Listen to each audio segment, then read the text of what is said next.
Yung una, pag-usapan natin, yung may mga bawal. Expressed na bawal. Halimbawa, ako okay lang, pero ito yung mga hindi pwede. Mga non-negotiables, ika nga, sa inyong relasyon.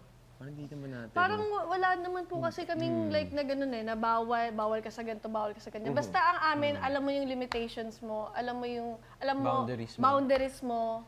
Then, syempre, respeto sa isa't isa. Yun naman po palagi yung rules namin. Pag may gagawin siyang bagong project, dito po, tinatanong ko lang, tapos sinasabi naman niya sa akin lahat. Anong Walang tinatanong problema. mo? Tinatanong ko, sino bang magiging next na partner mo? But do you actually ask, may love scenes ka ba dito? May kissing scenes ka ba dito? Siya na yung nag-open sa akin about doon. Oo. Kasi ayokong maramdaman niya na parang na magselos siya. Ayokong maramdaman yun kasi yun naman lagi ko naman sinasabi sa kanya, ikaw lang. Ikaw lang. Ikaw lang. Diba? Pagdating ng araw, kung kinakailangan, Rob, na talikuran mo ang pagpapasexy, gagawin mo for your marriage, for your love. Yes po. Oo.